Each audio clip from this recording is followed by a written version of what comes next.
Friends, welcome to my channel అండి. ఈరోజు రొయ్యల కర్రీ అండి. స్టవ్ వెలిగించి ప్యాన్ పెట్టుకున్నాము. ఎలా చేస్తానని చెప్తానండి. వాటికి కావాల్సినవి టమాటో, ఎర్రగడ్డ, పచ్చిమిర్చి, కరివేపాకండి. రొయ్యలు క్లీన్ చేసి పెట్టుకున్నానండి నేను. ఇంకో పొయ్యి మీద ప్యాన్ పెట్టుకుందాము. రొయ్యలు కొంచెం వాటర్ అంతా పోయేలాగా వేయించుకోవాలి.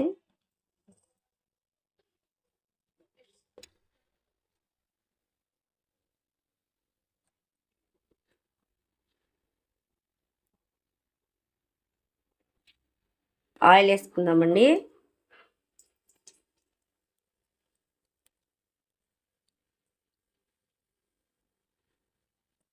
ఒక 5 టేబుల్ స్పూన్ల ఆయిల్ వేసుకున్నాము. ఇందులో కూడా ఆయిల్ వేసుకున్నాము.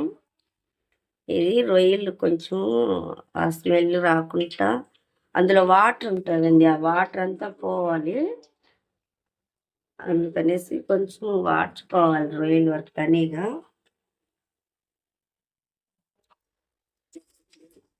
ఆవాలు వేసుకున్నామండి. ఆవాలు, కొద్దిగా కూర సోపండి,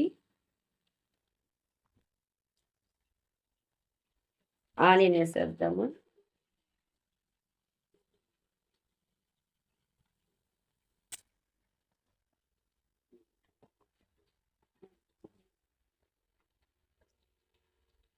ఆనియన్ వాడుతూ ఉంటుంది. ఇటు సైడ్ ప్యాన్ పెట్టుకున్నాం కదా, రొయ్యలు వేద్దామండి.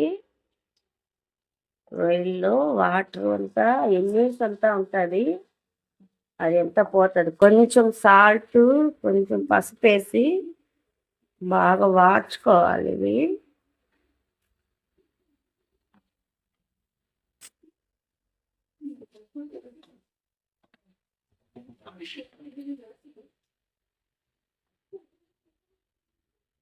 కొద్దిగా పసుపు వేసుకున్నాము.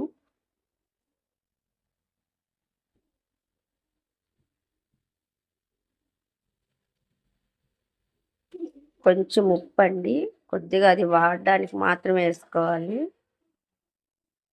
అందులో ఉండే నీసు అంతా వచ్చేస్తుంది, బాగుంటుంది. ఇలాగ ఫ్రై చేసి ఎప్పుడు కర్రీ చేసుకున్నా తనీగా ఇలాగా ఫ్రై చేసుకోవాలి. తర్వాతే కర్రీలో వేసుకోవాలండి, అప్పుడే బాగుంటుంది. ఇది వాడుతూ ఉంటుంది. మనం టమాటా ఎర్రగడ్డ వాడుచుకుందాం.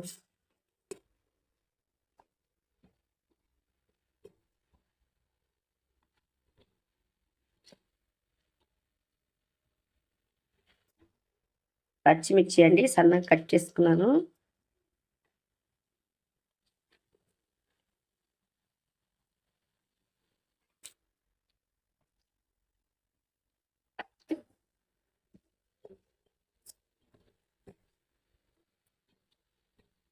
ఇందులోకి పొడి వేసుకోవాలి.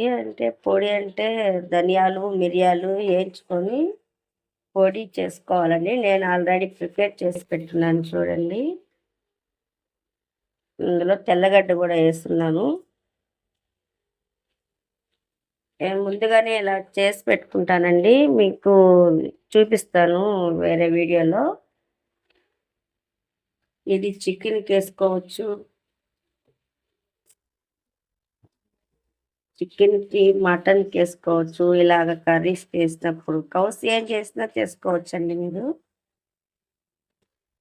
నేను వీడియో పెడతాను పులుసు పొడికి, ఇలా కర్రీస్ చేసేటప్పుడు పొడులు కొట్టి పెడతానండి. ఇది కొంచెం బాగా వాడినిద్దాము. ఒకసారి రొయ్యలు కలిపెడదామండి. ఇంత నీరు వచ్చింది చూడండి, ఈ నీరు మొత్తం కర్రీలోకి వచ్చేస్తుంది, బాగానే ఉండదు. ఇలా మొత్తం బాయిల్ చేసేసామంటే బాగా ఇదంతా అలాగే ఇంకిపోతుందండి.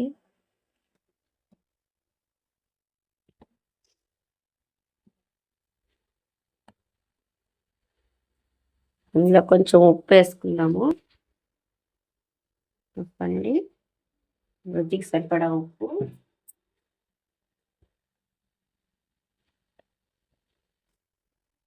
పసుపు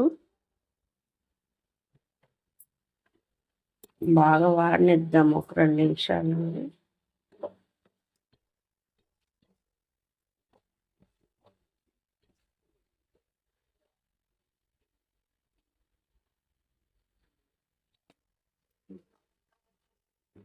సరే కలబెడదామండి. కొంచెం తెల్లగడ్డ కొట్టేసుకున్నాము. బాగా స్మెల్ వస్తది. కచ్చా పచ్చాగా తెల్లగడ్డ అండి. టమాటో, ఎర్రగడ్డ అంతా వాడే తలకి రొయ్యలు కూడా రెడీ అయిపోతాయి. ఈ సిమ్‌లో పెట్టుకొని వాడ్చుకోవాలి.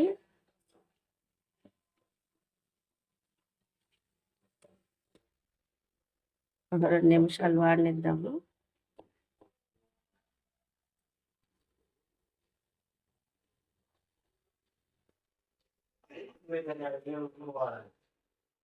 చూద్దామండి. రొయ్యలు మొత్తం వాటర్ అంతా ఇంకిపోయింది. బాగా పొడి పొడిగా వచ్చేసాయి చూడండి. ఇలా ఏమి ఉండకూడదు, శుభ్రంగా అయిపోవాలి. స్టవ్ ఆపేద్దాము.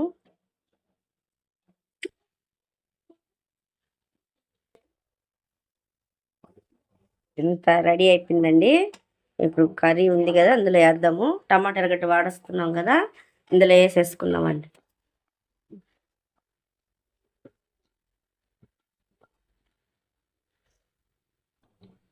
ఇలా వేసుకొని మళ్ళీ బాగా ఫ్రై చేసుకుందాం.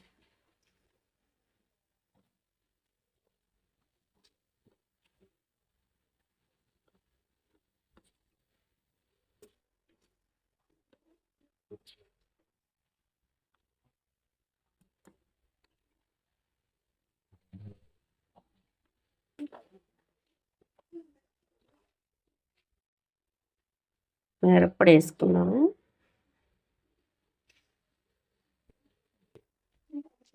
కారం అండి. కారం ఎక్కువ కావాలన్న వాళ్ళు ఎక్కువ వేసుకోవచ్చు. మీ టేస్ట్‌కి తగ్గట్టు. కొంచెం ధనియా పౌడర్ కలిపెట్టేద్దాం ఒకసారి. కొంచెం చింతపండు నానబెట్టుకోవాలండి. చింతపండు గుజ్జు వేసుకోవాలి ఇందులో. చింతపండు వేయకపోయినా నిమ్మకాయ ఉన్నా కొంచెం పిండుకుంటే చాలు, సరిపోతుంది.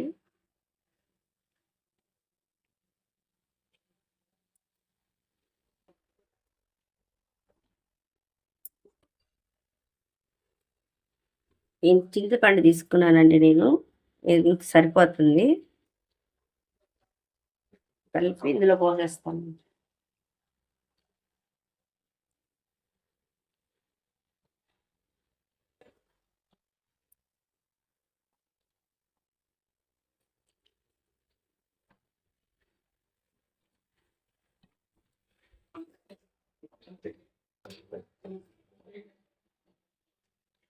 వాటర్ కొద్దిగా పోసుకుంటే చాలు. అందులోనే బాయిల్ అయిపోయిందండి. మనం ఫస్ట్‌లో వాడ్చాం కదా, కొంచెం వాటర్ వేసుకొని ఉడకపెట్టాను.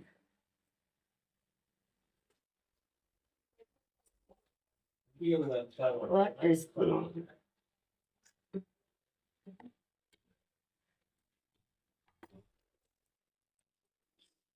అంతే అండి, సరిపోతుంది.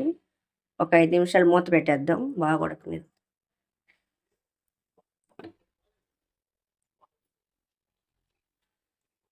మూత పెట్టేసి ఒక 5 నిమిషాలు ఉడకనిద్దామండి. మళ్ళీ చూద్దాం.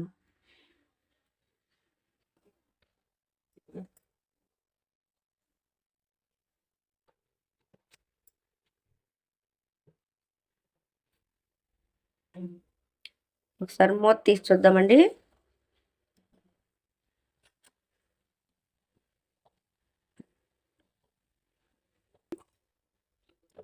బాగా బాయిల్ అయిపోయింది. పొడి వేసేసుకున్నాం. మళ్ళీ పొడి ప్రిపేర్ చేసుకున్నాను కదా, ధనియాలు, మిరియాలు పొడి కొట్టుకోవాలండి. వేయించుకొని పొడి కొట్టి పెట్టుకోవాలి. అందులోని తెల్లగడ్డ కూడా కొద్దిగా వేసి కొట్టుకోవాలి.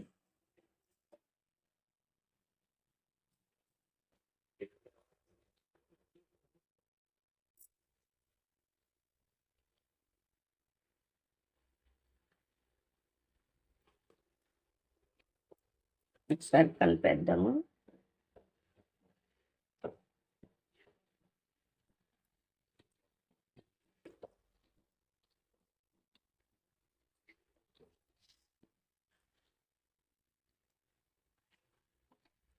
కొత్తిమీర వేస్తున్నామండి. కొంచెం ఒక 2 నిమిషాలు మూత పెట్టేద్దాము. ఆ స్మెల్ అంతా పోకుండా ఉంటుంది.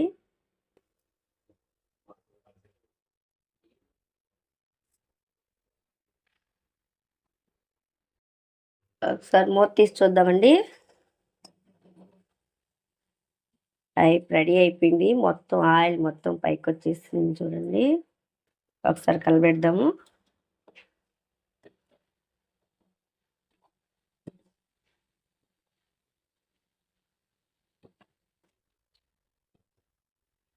అయిపోయింది, ఆపేద్దామండి. ఆపేసి సర్వ్ చేసుకుందాం బౌల్లోకి.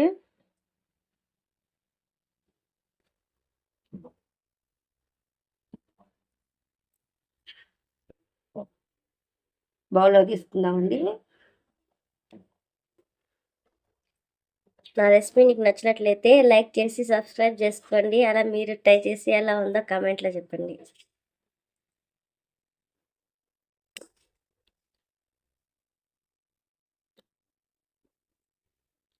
వేడివేడిగా రొయ్యల కర్రీ రెడీ అయిపోయిందండి. మీరు ఒకసారి ట్రై చేసి చూడండి.